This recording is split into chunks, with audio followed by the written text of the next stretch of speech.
And welcome back live inside the Music City Center. I almost called it like the Omni Hotel, but I forgot where I was. That's CRS, the Omni Hotel. But Music City Center here too. That's how tired you're coming down to the final few for our third day, and we're at the Opry tomorrow too, coming up, which is exciting. Always fun to go back there. Our first time, which is going to be crazy at Sunday Morning Country, hosted by Brenda Lee, coming up tomorrow, and seeing some good friends over there in the music industry. And speaking of good friends here, KKTC True Country 99.9 and hightidecountry.net. Amanda Kate Ferris, so good to see you. Yes, thank you so much for having me. Well, this has been a whirlwind for us. I know just doing media stuff, but for you guys as artists, I mean, the meet and greets and of course the media day for you, just so good to see you. And it's been a while since we talked. Yes, I know we were just saying like how crazy it is. I think the first time we touched base was in 2020, and gosh, I feel like that feels like 100 years ago, you know. It does. Talk about the new releases, and of course, I love the duet there, Janae Fleener. We were talking about this too, the project and the collaboration with this. You've put out some music that really just takes people back to the pedal steel, the guitar, the steel guitar, everything. I just love your music. Oh, thank you so much. Honestly, like I'm so proud of this whole album, that's coming out. And the song with Janae, the first time, I wanted it to be a duet, and I wasn't sure if it was going to be, if it was going to be another artist or who. And we're sitting there, and people a lot of times don't realize how good of a singer she is, and because they think of her as just a fiddle player, and I messaged her, I was like, text her, I was like, hey, I've got this song, would you want to sing on it? And she was like, absolutely. And she just killed it. She's got such a great tone. She's the most talented human being I've ever been around. I mean, fiddle, vocals, she plays anything. It's just she's amazing, and on top of it, she's the nicest individual you'll ever meet. But yeah, we just found out, actually the Arkansas Country Music Awards messaged me because it's been nominated for, I think, next year. Because she's from Arkansas, so I was like, that's kind of cool, but they called me about that. But it's one of those songs that it's kind of an outlier. Like, it's a little bit different than some of the other stuff that I've done, but that we did a fun music video for it. And so yeah, it's exciting. 90s country is starting to make a comeback. I don't know if it ever left. Of course, I didn't stop listening to it. I can tell you right now, from Prime Country and all the things that are out there for that. But and make your own playlist and how streaming has impacted it too. But that's your vibe, that's your thing, and that's what really people just kind of, either you were in that era or you weren't. But if you were in that particular era, like for most people, it's kind of like, man, this was often imitated, never duplicated. It'll never be that way again. Talk about your sound and how you shape yourself as an artist, because that's what you grew up on. Yeah, 90s country is just honestly, like, to me, like, that's country music. Like, that is the era that 80s and 90s, but my sound, when I first kind of came back out with my first album, a lot of people were like, oh, it sounds kind of dated. Like, I had a lot of, critics essentially saying like they didn't think it would work, this kind of sound. But and now it's funny because I'm still doing the same thing I've always done, but now it's cool. Thank you, Lainey Wilson.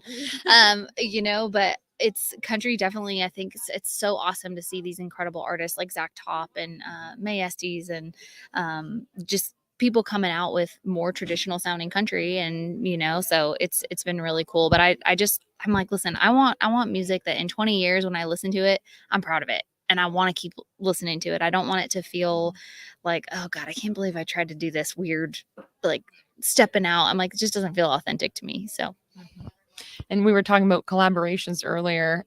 Who would be some other artists that you would love to collaborate or dream collaborations? yes, someone else asked me this too, and I would love to collaborate with Cody Johnson. I'm a huge Cody fan, and he vocally, I feel like we both, yeah, we both have these like big voices, and it would be really cool to do something. And he's not, another Texas guy, so it would be really cool to do something there. And he's a cowboy. I feel like we have a lot in common, so that would probably be my dream duet someday. So you've listened to Leather cover to cover, right? A few times, yep. We played that song "Double Down" the other day, and I'm just like, man, everything that was on that album, from the Jelly collaboration to the B&D and Long Live Country Music, and isn't it amazing the way he makes the song come to life? And honestly, I love his approach too, and I've taken a lot from him creatively, career wise, like how he puts an album together, how he pulls a lot of outside cuts. And that's what we did with this record too. I was like, listen, people call it like whatever, the George Strait method, where you're like, listen, the best song wins. And so I did a lot of that on this album too, where I'm just pulling tons of outside songs of just the best song wins, and Cody does that. That's why his albums are so stinking good. And so I definitely, I take a lot from him and look up to him a lot. Yeah, my favorite one off there's got I say Double Down. They're all my favorite cover to cover, but I was playing in the car for you last night. And we're like, Leather just has enough said with those lyrics in there. His song, God, I'm messing up with the title. Can't buy, no, the dirt, the Dirt Cheap. Dirt Cheap. Yeah. Like, you can't listen to that and not want to cry. It makes me so emotional. I don't know if it's like being a mom too. I'm just like, oh, but the way he can sing with a level of conviction that makes you believe it. And like, that's something that I really appreciate about, any artist, but I think vocalists, and when they can tell a story and you just feel like you're in it with them, like there's magic there. And actually, you just brought up a great topic, being a mom. How do you feel like the music has shaped you, I guess, comparative to the artist you were before you're a mom and now being the mom that you are today? I think being a parent, like, I don't know what it is. You just become like fearless in a way. And I think after I had my daughter, it was like, I had a whole new just push and fire to like chase my dream because she's watching me, you know what I mean? And, I had to do the anthem for an NFL team, and she was there with me, and she was like, "Mommy, are you scared?" And I was like, "Yeah, of course I'm scared." Just casually, just 30,000 people just staring at you, waiting for you to mess up the national anthem. But I was like, "No, we do hard things, and like this is my dream, and this is me chasing my dream." And like, it was that moment where I was like, "Man, like if nothing else comes of this, like this is why I'm doing this." Like I don't know if I'll ever, make it or be famous, but it's like being able to do this in front of my daughter and have her grow up knowing like, man, my mom, like she busted her ass for something that she wanted. That it's worth it. That's why I do what I do, That's incredibly powerful. I love that. I can tell you, just being from a dad, same thing with this. I mean, I started this journey a few years ago when we were hanging out and doing this thing, and I don't know how many shows I was doing, but you and I were talking about just too many probably at the same time, and I'm still standing. And she's now pre-K, almost 4 now and 5 next year, and it's like she sees Daddy doing it, and it's just crazy. It's nuts. I know. It's like, where does the time go?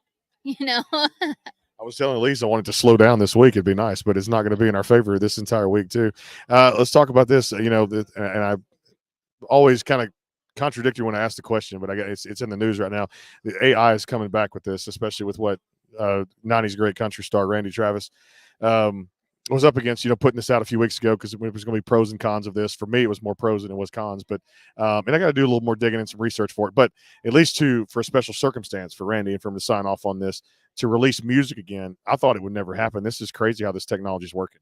Mm-hmm. It's really wild, and I'm so torn on it because I think the purist in me is like, ugh, like I don't want to believe in it. You know what I mean? It just feels weird to have a computer and algorithm.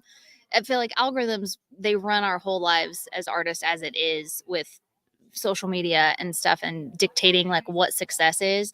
And so part of me is like, to now have another component to that, another piece of technology that is part of the art, is a little frustrating. But then you see stuff like that and you're like, this is incredible. Like that he can put out music again. And I mean, you never know. I feel like I heard a friend of mine like did an AI like create a country song talking about beer and fishing or something like that, and it was actually pretty good. Like the melody, I mean, it's wild. It'll be interesting to see. I'm horrible with technology, so I feel like I won't ever by the time I figure it out, it's not going to be cool. So well, your records sound very good out there too as well. And I got to have you back for the full length thing and have you come on and do some playing, picking, and sing some of these songs off this album. I really do. Yes. Well, you tell me when, and we'll put it on the calendar. Put it on the calendar. So Charlotte's right there going, yep, it's coming up here in a few weeks. You're not going to get back home and get any rest, Brandon, at all, period, which comes down to it. So back here, and the time's like crazy. I know you've got another one coming up here in a little bit because I could just keep talking about that album, and because that's also on the playlist. So get ready to listen to that a little bit later, too, as well. Back here with more CMA Fest 2024 rolls on here. I think there's, I don't know, 4 or 5 more. I have no idea. I lost track of time. But we know we're hightidecountry.net and our friends at KKTC True Country 99.9. We're going to play some Amanda Kate Ferris on the shows coming up over the next week or two on the radio call-ins, which we'll have back next week on KKTC. Stay tuned for a lot more.